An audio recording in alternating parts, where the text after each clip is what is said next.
on the final session of the day. So I'll just thank you for hanging out till the very end of the day to hear from this group. So I'll start by introducing myself. I'm Alex Hryciw. I'm the chair of the Downtown Revitalization Coalition. A quick background on the DRC. It's an advocacy organization made up of 35 steering committee members that are really cross-sectoral. Some are property owners, some are developers, some are residents in the core, and some are not-for-profits that all have businesses or interests in the downtown and are working towards seeing it not only recover from the pandemic, but become that vibrant center it once was. And so I'm going to let the panel to my right introduce themselves quick, and then I'll do a little bit of an introduction to the topic we're about to discuss today. Hello, is this on? Oh, it is. Hi, everyone. I'm Puneeta McBryan. I'm the CEO of the Edmonton Downtown Business Association. Hey, everybody. I am Jason Syvixay. I'm the VP Strategy and Operations for BILD Edmonton Metro. Hello, I'm Henry Edgar. I'm the president of Autograph Group. We're a local real estate development company. And I'm Heather Thompson. I am the vice president at the Edmonton Chamber of Commerce of Research, Strategy, and Engagement.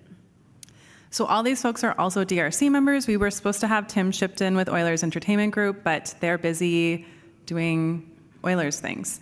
So he sends his regrets. He wish he could be here, but we'll still dive into some of the areas that Tim was going to cover. And so today we're here to talk about downtown revitalization. Where are we now and what does the future look like? I really love the title in the conference package. It just says the downtown. That's where we are. So that's what we'll discuss. But a few weeks ago, we launched the Downtown Investment Plan. This is an industry-led investment plan for the next decade of downtown investments. And it's targeted at all three orders of government. And it also summarizes both short, medium, and long-term asks. And the reason that the industry folks around the table decided to take and spearhead this project was really to harmonize where we wanted to see downtown grow in the next 10 years, where we also thought there was a biggest return on investment, and focus really on getting people back into the core, because we can continue to invest in infrastructure and continue to beautify downtown, but if there aren't actual people to enjoy it 24/7, 7 days a week, which I guess is redundant, but anyways, then what are we doing with that money? And then there's no return on investment. And so I really want to dig into the nuts and bolts of the downtown revitalization or the downtown investment plan. I co-authored it with Jason Syvixay from BILD. And so my first question for the panel is, really, what does co-authoring a plan mean? Over to you, Jason. Thanks, Alex. And if you are a Gen Z in the audience, you know that the song, When You Dip, I Dip, You Dip, We Dip, it's getting a resurgence. So downtown and the dip is resurging. I don't even know the song, but I've heard it. One of our members played it to us the other day, and I really like it. Anyways, so the dip, it's called the Downtown Investment Plan. And over the past couple years, I feel like it's no surprise to any of you, downtown has been a big conversation item. Folks like Puneeta with the DBA, of course, folks like Henry who are developing the downtown, and of course the Chamber of Commerce and the DRC have been instrumental in provoking the conversation about how to revitalize our downtown. Of course, administration's here with a lot of the city planners here. We're all invested. Mayor and council administration continue to ask industry to be part of the downtown conversation, to be able to come up with ideas. And so leveraging a plan that we created back last year called the Downtown Pedestrianization Plan, which really just looked at the sidewalks, the streets, the public realm. That was a lot of great effort and a lot of conversation. We wanted to build off of that and talk less about the public realm and more about those downtown catalysts and sort of those big picture items around infrastructure, servicing. And so we came together. We had the Downtown Revitalization Coalition, BILD Edmonton Metro, the Downtown Business Association, the Chamber of Commerce, NAOP Edmonton, and BOMA Edmonton, and of course a whole range of different organizations that have come together to identify a whole bunch of different actions that we could leverage three orders of government in terms of their investment over the next decade. It is a pretty big ask. We don't think it is. We think downtown's worth it. There's about $500 million of investment that are articulated in the plan that could be advanced by the three different orders of government as well as the private sector. And really, there are four main sort of components of the plan. We really want to focus on residential attraction. We want to focus on infrastructure and servicing. The third one is business retention and the local economy. And then the fourth one is placemaking and programming. So those are 4 important outcomes that we think that investing in our downtown, we'd be able to strengthen. When we first started the plan, we felt like it was really important for us to understand, like, where are we with downtown? And so, which goes back to your title, downtown, where are we? Where are we? The downtown. And you know what? We were actually trying to figure out, like, what is the tax revenue for downtown? And the city, bless their soul, that they did not provide us that data. They shared us their open data portal, and there was about 400 different rows of data there that we were like, okay, you could sort through. We did hire Altus Group to help us through that assignment, and what we were able to determine was that the tax revenue that we thought downtown was creating was 10%, and that's the number that we've been saying since 2009. It actually has decreased and declined to 6.4%. And that's just like our data dive. We actually think it's closer to 5% if you were to take out some of the exempt properties. We were being generous. We were being generous, yeah. So with all that said, we obviously understand that downtown needs some support, and especially that number. It's not it's not the economic driver that once was. And so we brought all of our groups together to think through different actions. And as you'd mentioned, there's short-term, medium-term, long-term, and the short-term is around 6 months to a year. The medium-term is 2 years to 5 years, and then the long-term is 6 to 10. Many of the folks who have looked at the plan have said, well, $100 million for a downtown attainable housing fund in the first 6 months to a year. We all kind of giggled at that, but we think it is important to have some urgency to be able to push forward on some of these ideas. And just trying to see if there's folks from the city in the room. We've been having some early conversations with the city on how do we leverage existing funds around the infill infrastructure fund, the housing accelerator fund. So a lot of those conversations are happening. We're having conversations with national bodies like Prairies Can.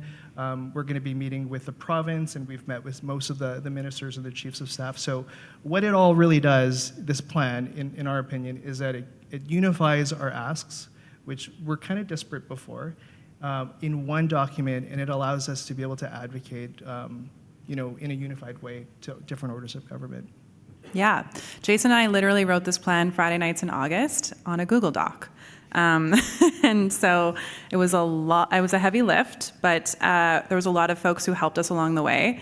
And I'm going to turn it over to Puneeta now. Could you tell us a couple of your favorite investment actions in the plan, as well as just what you're seeing from an advocacy perspective? And if you could, fix the most urgent things, what would they be? Yeah, thank you. I think I'd have to pick one, because I think it is the single most important thing we could do.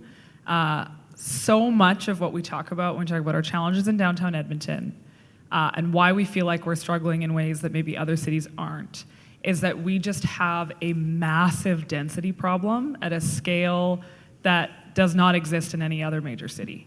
So just some quick stats, because this is what I do with my free time too, for some reason. Our downtown, capital D downtown, is 2.3 square kilometers. The next largest Canadian major city downtown would be Calgary's, and it's 1.8 square kilometers. In our downtown that is 2.3 square kilometers, we only have about 1,100 businesses, because we have a lot of government tenants, but still, those government tenants are also all tax exempt, so that's part of our problem. In Calgary's, much smaller, 1.8 square kilometers, they have 2,000 businesses. So that right there, you start to see, just from an economy standpoint, what a massive density problem we have in Edmonton. And then you layer into that, and what's kind of tied to that, not kind of, implicitly tied to that, is our lack of residential density. When we talk about issues like safety, social disorder, all these other things that are hot topics across the country, the reason Edmontonians feel like Edmonton is suffering from these issues more acutely is just a lack of density. We're really not suffering economically as much as I think Edmontonians want to think we are in our downtown. It's the way a downtown feels when it is so spread out. and we just don't have the residential density. I had someone ask me, so our residential density, as you'll find in the downtown investment plan, we have about 13,000 residents today in our downtown, somewhere in that neighborhood. And someone asked me, like, okay, well, in Toronto, what would that be? I don't know what the number is in Toronto, but I was just in downtown Seattle, and I can tell you in downtown Seattle, roughly the same area, maybe a little bit smaller, is 100,000 residents. So when we're talking about, we have a density problem downtown, like it is easily the biggest problem we need to solve, because with density comes the economic activity and the prosperity that I think we're all looking for. So that's my very long-winded way to say that I think that Attainable Housing Fund is the single most important thing we could do to catalyze residential development downtown is the single most valuable thing we could do, because nothing else we do really matters if we can't get buildings built downtown. And talk to any developer right now, there's one sitting right next to me, we can't get residential buildings built downtown at the scale and speed that we need to. We've got construction, we're booming across the region, across the city, in the suburbs. We're right now seeing the most rapid expansion of the suburbs probably in our lifetimes, my generation's lifetimes at least, and yet, zero new housing starts in the last 3 to 4 years downtown. So that's really stark, and so that is easily the most important action, I think. And I think there's other things in here. There's some other targeted actions that I think a plan like this gives us the opportunity to just think big picture. Like, let's just think about if we could spend $450 million, what would we spend it on? And I think that was the first time we really had a big conversation about our LRT system and how it impacts the way our downtown feels and functions.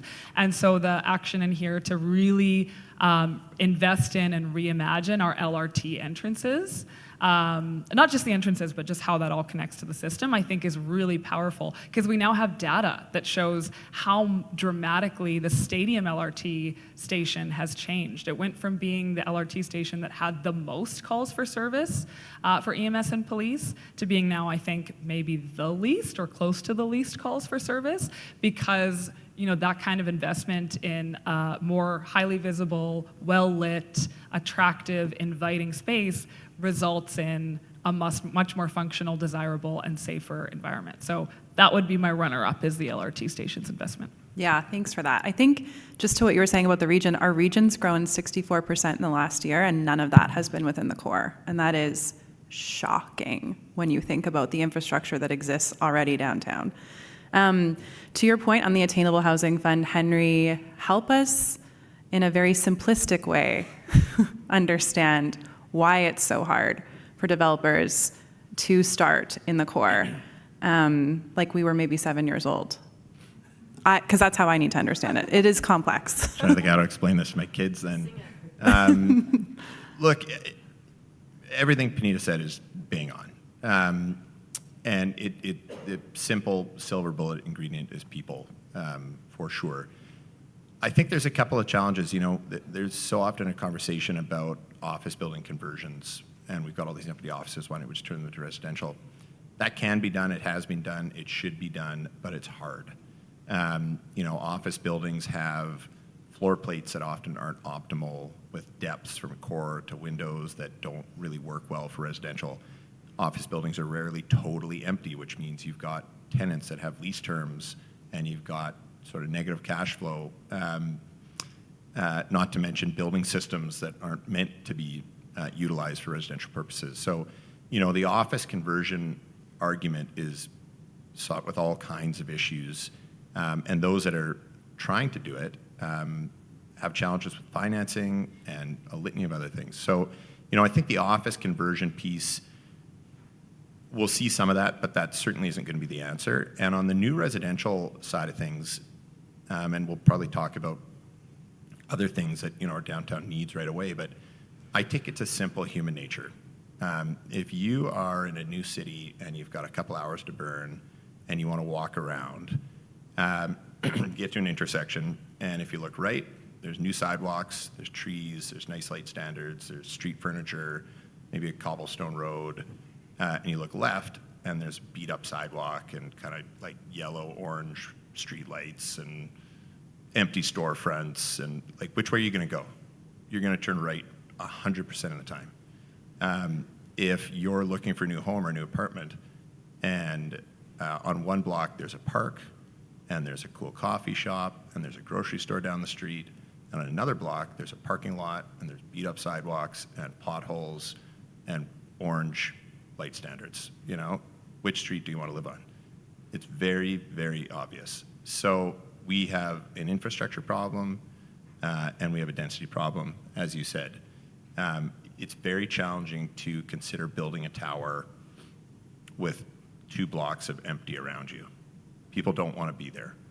And so, you know, when we're deciding where to build, we're clustering where we build. We're building aggressively over on 124th Street and 102nd Avenue because there's vibrancy there. And we want to build downtown, and we will build downtown. And now that the Warehouse Park is underway, and we know that the LRT construction is underway on 102 Avenue, that's very encouraging to us. We still have some financial hurdles to get over in our pro forma, but we've got a site on 106th Street, 102nd Avenue that we're re-engaging on. The answer isn't yes yet. If there were an incentive, the answer would be yes, immediately. And I think that is the big thing, is we've got, I don't know what the number would be, but I can guarantee you it's over $1 billion of shovel-ready residential developments in downtown Edmonton that if there's an incentive in place, majority of them would start tomorrow. And I think what's being missed is, yes, that could cost $100 million. What's the spin-off from that? In tax revenue, in vibrancy, in less policing, in safety. You know, again, it goes back to that silver bullet, people.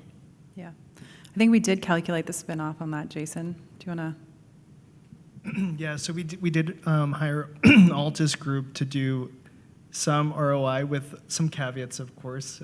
So there were some numbers there. So basically, we said that if we were to catalyze 1,000 attainable housing units through a fund, that would result in approximately a $4 million tax lift for that particular building. And so then extrapolate that on the office tower conversions. The Altus was able to measure that if we reduce the office vacancies by 1% per building, it would increase the value by 2.8%. Extrapolate that, that'd be about $1.7 million. The ROI description's in the report there. So it doesn't seem like a lot, but when you look at the numbers from 2018 to 2024 in terms of the assessment base, we've gone from about 191 million in 2018, just before COVID, all the way to 155. So those numbers matter, but then also, of course, as both Puneeta and Henry mentioned, there's also residents, and residents spend money when they're downtown. They also add a lot of vibrancy. There's all these other external factors that they sort of contribute to downtown that perhaps can't be easily measured as well, but that's some of the ROI that we've been able to measure. With caveats, of course. Yeah, and I'll add to that. I mean, I think there's tax incentives as well. So, you know, you look at, I'll take our parking lot as an example. We pay, I believe, about $120,000 a year in taxes for that lot. A completed development might be a 10x on that. So, you know, if that development isn't going, and it's not going to go for 5 years, 10 years, but an incentive could make it go that would have a relaxation on that tax, the city's in a better position with that development going. They're not earning that revenue. If the development goes, I just go back to that spinoff. Yeah. I think what's really important about this report too is our cornerstone belief with this report and all of the investments was that every public dollar spent should have a return of twice its worth or more. And I think we've lost sight of that, unfortunately, as a city. Over the past decade, it's no one's particular fault. It's been a long time coming. But when you look at the price tag of Blatchford, for example, that's sitting around $600 million with little to no ROI, it is so disheartening to see the little amount of investment that has gone into downtown at this point, and the clear ROI that it generates for the city as a revenue stream, which is so, so important. I want to throw it to Heather. I want to talk a little bit about how we capitalize on public realm investments that attract people to the core, and feel free to pretend you work for Oilers Entertainment Group or not, but Sure thing. what does that look like to you in terms of retail attraction and also just vibrancy and how we can leverage those types of investments to even get further ahead in revitalization? It's really interesting because I think this spring we had a front row seat to almost like an economic experiment when the Oilers were in the playoffs. And Puneeta, fact check me if I'm incorrect, but I think we had 41,000 people down there on game nights in the core, and there's some really interesting data that's come out from spending activity from consumers that were around the actual arena, not even like spending money in Rogers Place necessarily. But it's really interesting because a couple things. One, the narrative changed when people were coming back downtown, because a lot of people who were coming back down hadn't been downtown in years since pre-COVID. And so they were really delighted by seeing, oh, this is so fun. Look, there's buskers. There was just so much activity. And it was really neat to see. That's 41,000 people. 100,000 people live in, you said Seattle downtown, right? So imagine if we had that critical mass. And so, yes, silver bullet, more people living downtown, 100%. A secondary, when you look at it from the economic data, is around activation with events and beautification. So those things really go hand in hand in terms of how people are going to feel safe. Anytime you get that critical mass of people, whether it's for a pancake breakfast, an Oilers game, shutting down Bryce Howard Way for the weekend in the summertime, I think these are all things where we can actually see the data in terms of the economic activity. But then also, just from a consumer confidence lens, we start to see people saying, I liked spending my time here. So to Henry's point around, if things look nice, if they're clean, if they feel safe, if the stores are lit and windows are washed, people want to spend their time there. And if people want to spend their time there, they're going to want to spend money there. And so I think what we need to do is make sure that it either has to be, I said this on my panel earlier, it either has to be easy, beautiful, or has to be exceptional. And best case scenario, these activation points are really all three. And I think that was something that we saw during the Oilers playoff. And it was like, hats off to the OEG because, they're not here. But imagine having to manage that critical mass of people on like a moment's notice. And I think it was really cool to see how they did that and how we kind of came together as a city. I think when we lost on, which I don't want to bring up, I'm sorry, when we lost on that fateful night, we handled it so well. And I think given the space and the respect we had for the space, I think is a huge part of that. And I think that just goes to show what happens when we have that investment. And Rogers, that whole area just looks beautiful with the hotel. And so you can kind of see anecdotally and from a data perspective that these investments are so critically important. I'm just going to jump in with a couple things on that. So I often get asked, and it's so funny because when I was in university, I took David Jale Johnson's intro to real estate class at School of Business, and our case study at the time that we worked on was this theoretical project of what became, obviously, Rogers Place. It was like, will this arena deal work? What would the economics of this look like for our city and our downtown? And so it's funny to have looked at that theoretically so many years ago and now be living it in real life. And so it's hard to make a direct causal line between the Rogers Place investment and everything we see in our downtown today. But I know how devastated we would be today, even more so, if it weren't for that development. And I know it because I talk to my colleagues in Regina all the time. And to not have anything like that really eliminates all reasons for people to be in your downtown when you're a prairie city like we are. That's thousands of residential units that would not exist if that investment hadn't been made, not to mention all the vibrancy and the retail and everything else that's come with that. So I know there's still a lot of naysayers and a lot of saltiness out there about how much taxpayer money went into that. But I think that was easily one of the smartest investments that Edmonton's made in the last decade. More than that now, 20 years, I guess. And part of that is the privately owned and operated public spaces.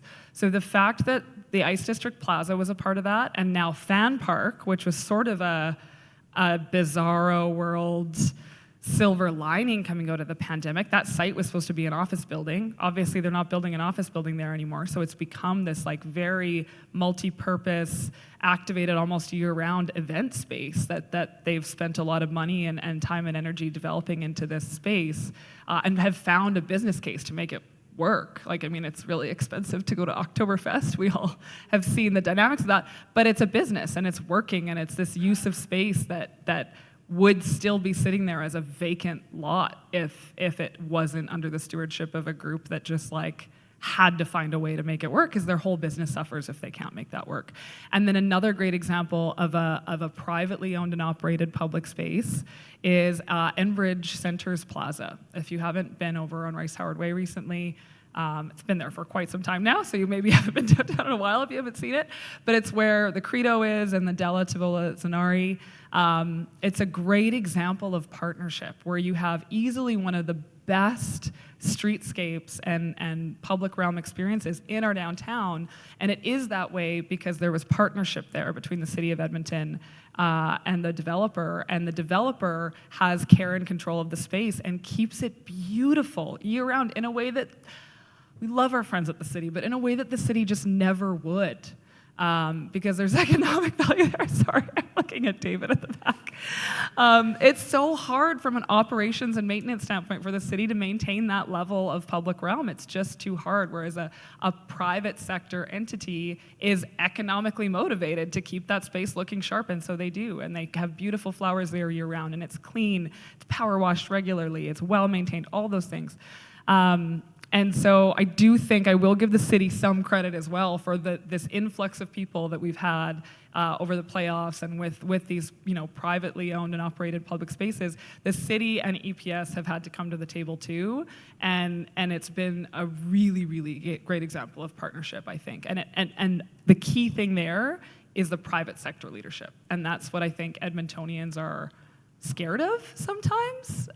We don't like that word. We're scared that if it's private sector, it's not going to be equitable, it's not going to be truly public. But I think we've had a few different corporate citizens now show us that it really can be a beautiful thing and a very economically viable thing. Let's talk about that for a second. Why, and I'm going to throw this to the whole table, why is there such a fear right now of this, of the potential in P3? Why is there a fear of private sector? And specifically, Henry, I'm going to throw it back to you to talk about tell us about the taxes in building a new building. Like, why is it so hard to convince banks right now that you need a loan to start a building in downtown? And where does that incentive come from? Because I feel like we face this rhetoric quite often of we can't give developers handouts instead of viewing them as city building partners. And it's a big, big problem in Edmonton. It's not so much in other municipalities, but we do have to overcome that hurdle. Just a quick side note, it's very hypocritical too, because we give handouts to industrial developers all the time. So just gonna say that. Yeah, I mean, it's kind of a nuanced answer. Like, one of the challenges we have is that our property taxes in the city of Edmonton are just very high, period, right? In comparison to other markets, Calgary being one, Vancouver being one. So, there was a time, say in 2013, where, property taxes were $2,200 a door. And rents and construction costs and cap rates, everything made sense, and we built buildings. When we looked at the taxes and what they're based on, we would look at the city's assessment of our property and say, well, it feels pretty low. But, at the end of the day, the taxes feel market. And so I don't really care how they make their sausage. The taxes are accurate and comparable to other markets. And then in around 2018, property taxes for residential rental buildings increased by about 65%. And at that point, if you had a building under construction, you did not have the option to return the material and fill in the hole and get a refund. You had to finish your building. And a lot of developers lost a lot of money. And that built some distrust. There's been some steps towards solving this to some degree. There was some work towards eliminating the other residential subclass, and that was very helpful. in some degrees, but ultimately, we still have a really significant tax rate on our units. It's closer to $3,600 a door right now for a high-rise. And so you couple that with utility costs that have gone up by 300%, and you couple that with rents that during COVID went down by 25%, and you couple that with interest rates that went up by 5%. These are all really detrimental elements to the feasibility of building an apartment building, period. Some of those have improved. Interest rates have gone down. We just went 50 bips this week. That is good. Rental rates have come up. That is good. Demand has come up. People are coming to Edmonton because it's affordable, and that is a big advantage that we hold over any other major market in Canada. But you still have to convince the banks of all those factors and that you found ways around that. CMHC financing is helping with that to provide lower interest rate financing and higher leverage over an amortization. But again, it comes back to vibrancy. And it's tricky because to solve the vibrancy, we need the people. But, we don't want to build because there aren't the people. So, you kind of have this circular issue. And so I just said a bunch of things that made it really hard. But there are elements like the warehouse park will absolutely help. The LRT is going to help. These are things that are going to help. And, again, you couple that with just a changing market conditions, and I think we're on the right path. Back to the tax piece, there was the I'm trying to remember the name of the downtown construction incentive grant that was in place a few years ago. We utilized that on a project over off of 124th Street, and it did make a difference. It was enough to just kind of get us across the line. My criticism of that program, even though we utilized it, is I think the net was too wide. It wasn't targeted enough. It was, did the city of Edmonton, for all of these vibrancy reasons, and I'm looking at Luam, and it's like, did 124th Street really desperately need the Mercury block to be built for it to be successful? It helped, but 124th Street was on the rise and it was doing well. Where that building could have really made a difference is on a corner downtown. You know what I mean? And so I think we need to draw a smaller circle and we need to do targeted incentives, and we have to start hitting home runs instead of base hits. We've got to pick an area and we've got to nail it. And we can't be so equitable all the time and spread it around the whole city. Yeah, that's great. I'm happy to chime into that original question Please. about the fear of P3s. I think perhaps right now in our given context, I think it's easy. I think we know that we're living in a very politically strained environment where there's a lot of finger pointing in all orders of government. And there was a time when downtowns, I'm from Winnipeg, Manitoba, where P3s and that public-private partnership was the thing that was the catalyst to try to resuscitate downtowns. And you think about Winnipeg, Manitoba, the Forks, if you've ever been there, that was through all levels of government saying in the 80s that we need to bring back life to our downtown. We need to work together. That resulted in a private arm's length private entity that has three different orders of government that are now shareholders in the success of that space. So I would say that perhaps the fear might be connected to just not being able to get everyone in the room to talk about what this could look like. What's that governance structure? We look through the plans and policies as part of building the DIP, the Downtown Investment Plan, and all of those plans articulated the importance of that public-private partnership, coordinating our ask with all orders of government, and that was in 1997, and we still haven't quite figured it out. So I think it's, we've been able to corral all of our groups together, but I think the next step is how do we get the city at the table? How do we get our provincial partners at the table, the federal partners at the table as well? So, a nut to crack, but something that I think that is a priority for us. Mm-hmm. Yeah, Heather. Can I piggyback on that? One of the things that when we were working with our members and we were doing some engagement around what they're wanting out of downtown, and we asked, what would hold you back from investing your company's money or your personal money into the downtown core? And one of the answers was there's not enough government investment happening. So like if the city isn't going to invest in some of these areas, why am I? And I think so that fear is an interesting one because it's like I think they're happy to do it if they see the investment and they kind of see like, okay, they're doing it, I feel comfortable. We all have this amount of skin in the game that's a little bit more equal. And that was something that I thought was really interesting when the businesses were telling us this around like, yeah, I'm fearful because like I don't see the investment. And like of course there's investment happening, but they're not seeing it to the point where they would feel comfortable or confident investing their own money because they think they'd be the only ones. Both Henry and I want to jump on that. I'm just going to defend the city again on that. I just want to say, for the record, I am a big fan of the city. I feel like I'm not. I am giving feedback based on what businesses were telling me. No, so I just totally. want to be clear about that. And I think that perception is very real. The city has invested a fair amount over the last little bit. Some of it on infrastructure and hard, big assets. Some of it on activation and smaller things. But it goes back to how wildly spread out everything is, right? Like, you don't, when you're standing on Rice Hard Way, you're not even close to Warehouse Park.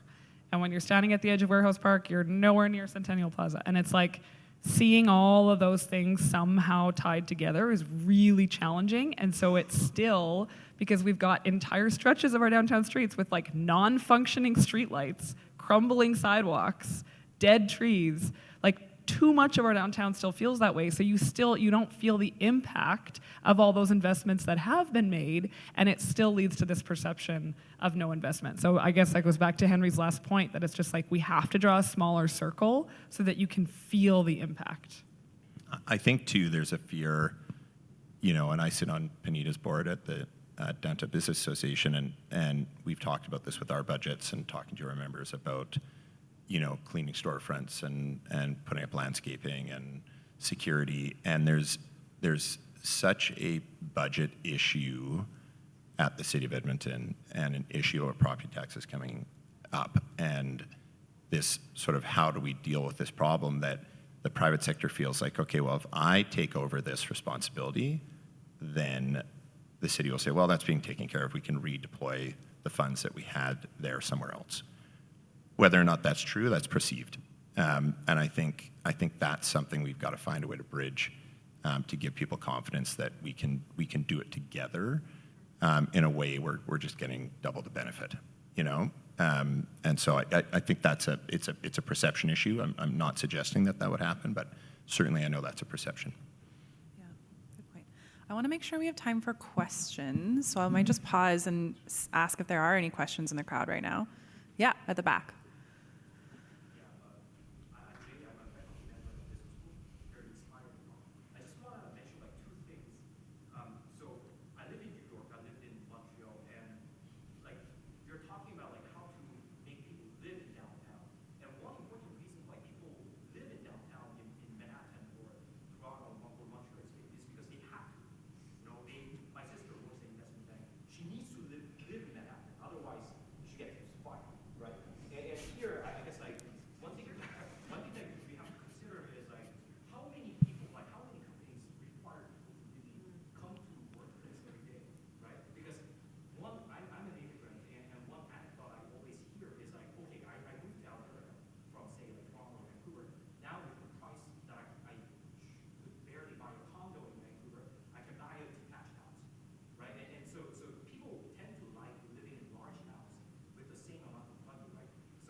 Yeah, no, thank you for that. Both of those are really good comments. I think I might add something to that Yeah, if I go can. for it. You know, you brought up a really good point. I meant to mention it earlier as well. Like, our affordability is our greatest advantage. So it's also our crux.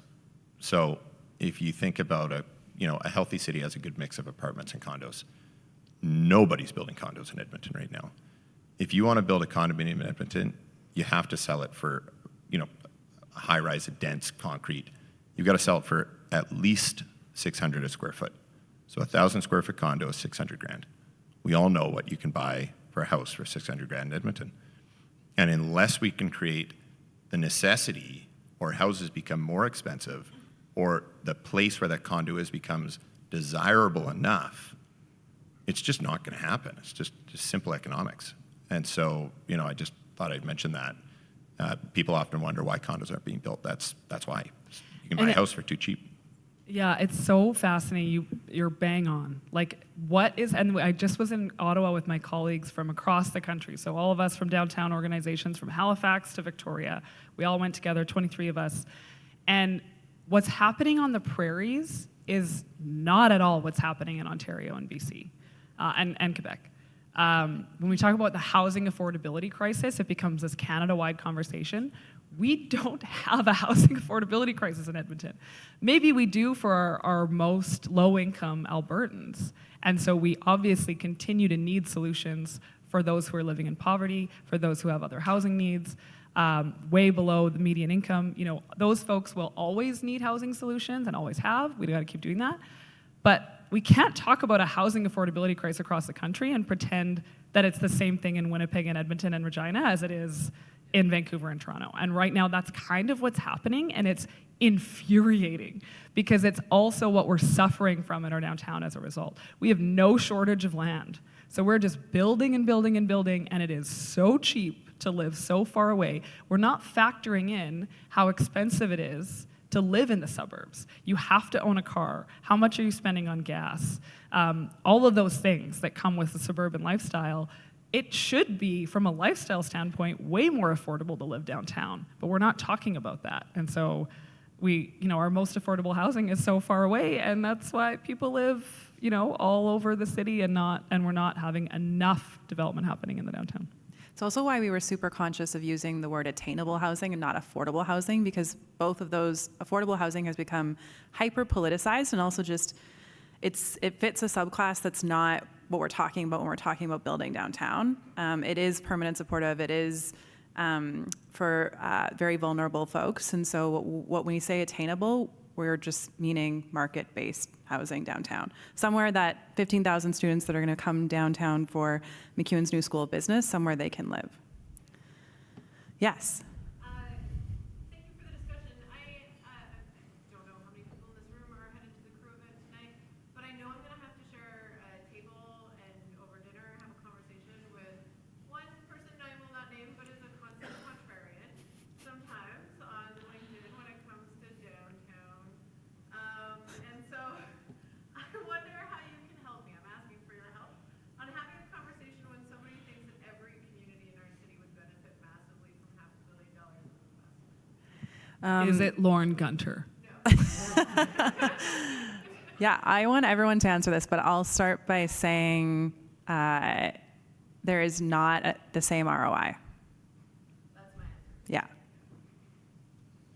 That kind of just is the answer. It goes back to the land mass, but percentage of tax revenue, right? It's just ROI. And the infrastructure that's already built here. I think that's the crazy thing too. We've heard the city council debate many a time where affordable housing should be built. And it shocks me that it's not downtown, because there is LRT. There are post-secondaries. There's now a grocery store.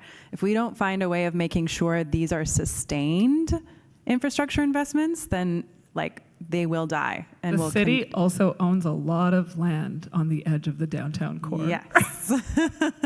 That as well. Yeah, and the other thing I would say is that it's ROI downtown, but it's a domino effect beyond the straight ROI like you'll read about in the downtown investment plan, right? So this is also a plug for our event we're doing next week. If anyone doesn't have a ticket yet and wants to hear more about all of this, we're doing our Imagining Downtown lunch next Thursday. I'm bringing in the CEO of the International Downtown Association, A consultant from New York City, former New York City planning commissioner. Her name's Larissa Ortiz. She's brilliant. And Trent Edwards, who's the president of Canada Land for Brookfield. They don't have a single downtown investment, well, maybe investments, but they don't have a single downtown property or development in Edmonton. And yet he's coming to Edmonton to speak on this panel about the importance of downtown Edmonton, not as someone with a business interest, but as someone who just understands that we can't, as a city, grow our economy and sustain our city budget without figuring out our downtown problem. So like someone like Trent, I think offers that outside perspective that we often need.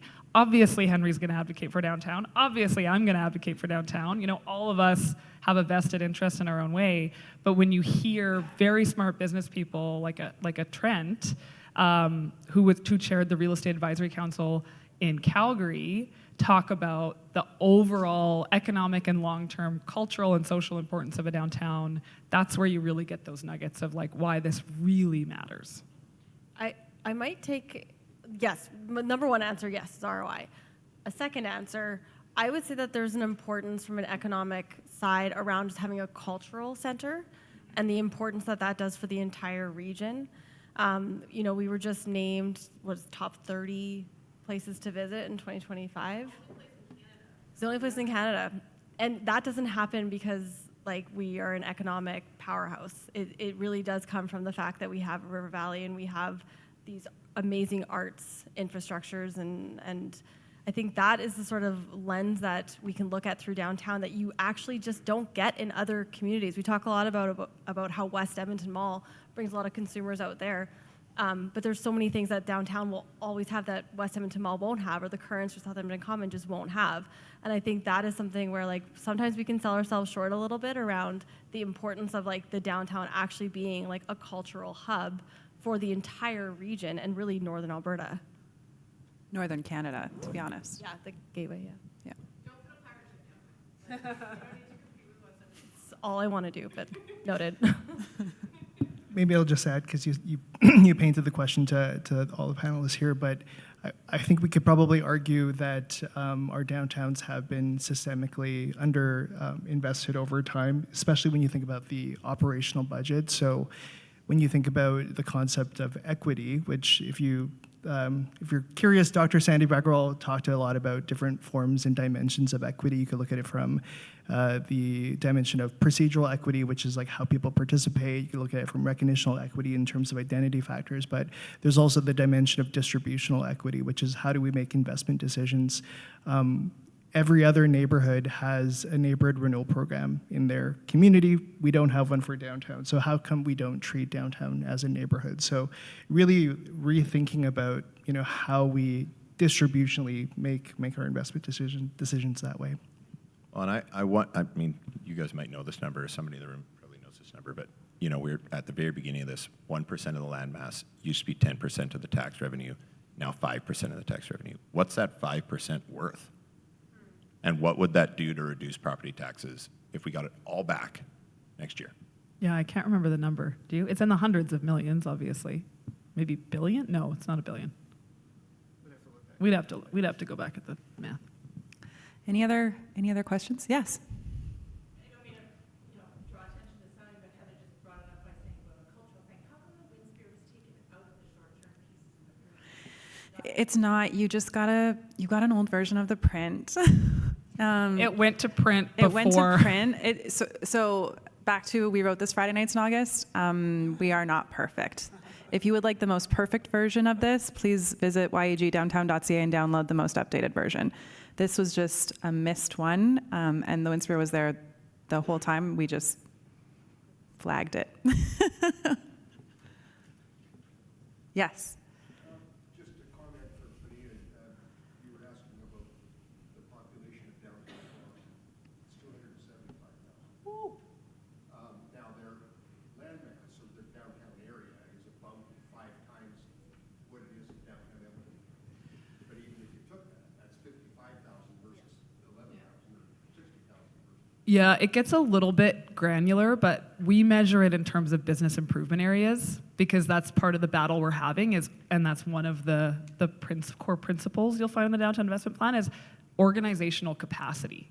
So my area as the downtown BIA is 2.3 square kilometers, whereas the area you're defining as downtown Calgary includes the financial district, the waterfront, right? So all these distinct areas, downtown Yonge, that each of which have like 10 times my budget per square kilometer.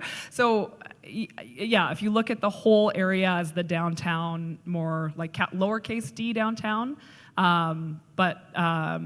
it gets really tricky because they have the capacity to manage and activate and do economic development work, frankly, because we don't even have that capacity here, really, to attract development and investment and businesses to this massive area that's underserved. But thank you for that. Probably can do one more question, and then we should wrap up and let you. Yes. I was just curious when you have people who are choosing to live in urban areas, looking at maybe like Hryciw, what needs to happen downtown to have downtown become a What needs to happen downtown to have downtown become a neighborhood of choice? Like compared to other urban neighborhoods? Yeah, good question. I feel like Henry touched on it a few times. Yeah, I mean, I don't know. I look at 102 Avenue and 124th Street between 103rd Avenue. You know, we're going to be on our 4th development on that block next year, and it's because it's vibrant. There's just people, and there's elm trees, and there's bricks and mortar retail. It goes back to that circular issue. You know, we need that, but we need that to create that. And so, it's a people problem. But it's the panel has kind of sounded doom and gloom quite a bit today. And I think like there is light at the end of the tunnel here. I personally feel like downtown has been improving. I don't think we're getting worse. I think we're getting better. And sometimes we can be our own worst enemies. On the DRC, you know, we made a lot of noise about safety and security, and we were on the news talking about it, and like people watch the news and like, oh boy, there's just like all these problems downtown. I don't want to go there. Ugh. And that can be a problem, right? And so I've noticed this year alone, you know, our office is on the corner of 106th Street and 102nd Avenue. There are way more students walking around than I've ever seen, and we've been there for 5 years. You know, the park finally being under construction and the fencing up and the renderings is like giving people hope. You know, the train construction is going to get really nasty for a while, but when it's done, it's going to feel good and it's going to create a corridor. Businesses are moving downtown. The business school is announced. Between Norquest and Grant MacEwan, they think they'll have 6,000 students needing downtown housing by 2030. It's 5 years, 6,000 students. Like, I think they're wrong. I think it's going to be way less than that. But let's say it's 3,000. You know, like that's like we couldn't build 3,000 homes in 5 years. We might be able to with a big incentive grant, but yeah, I mean, it's to answer your question. It just goes back to people. And like I would say, like that chicken and egg, and I know I've heard Puneeta say this. It's like people, places. It's like they kind of like go in a circular cul-de-sac motion. But I will say, from a data perspective, one thing that we can kind of interject is beautification. So when we break down what vibrancy actually looks like, you said trees. When we look at actually what beautification means, people will choose to live in a pretty place. And I know we undersell that all the time. We think it's frivolous, but like we have to put up the twinkly lights. We have to like get out there every single day and clean the sidewalks and put up, you know, all the flower beds and all those sorts of things. Beautification has such a strong ROI that if people are going to choose to live in an urban center versus White Ave, 124th Street, they're going to want to pick a pretty place to live. Yeah, there's a reason 104th Street kind of already is that, right? Like, you know, our most dense blocks are little pockets. We have all these gems of vibrancy and density, and then it just kind of tapers off as you get further away, but it's where the public realm is the most beautiful, and you have a combination of that and then street scale businesses and, you know, reasons for people to be there, and it does become a chicken and egg, unfortunately. But I think concentrating sort of district by district might help us get there. But right now, the way we're kind of trying to sprinkle investments and public realm enhancements and all these things over these really sparse areas is holding us back a little bit, probably. I'll just add that we probably need to focus on the nighttime economy too. A lot of the reasons why those places allow people to, they allow them to linger longer. There's the patios, there's all these clusters of activity. And if you think of our downtown, there's a lot of craters in between destinations. So as you start to actually build out the public realm in sort of these key areas, hopefully you'll be able to catalyze even more activity there. So I think the nighttime economy, so that people are not just heading home after 5 p.m., which hopefully none of you are doing after 5 p.m. today. Well, thank you guys so much. As I mentioned, please visit yegdowntown.ca for the full report. I really want to thank Jason, who co-authored that with me. It was a heavy lift over the summer, and it does mean a lot. Everyone contributed as well, which is huge and very rare for Edmonton. And I want to thank David and the students who put this conference together. It's a really important conference. I hope everyone took away something that changed their mindset on Edmonton and city building writ large. And thank you so much for your efforts and for having us today.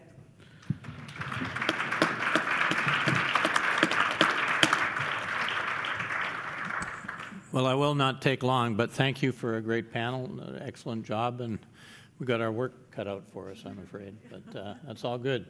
And thanks for reminding me of my class. I was much younger then. Anyway, thanks everybody. Keep an eye out for the 4th annual.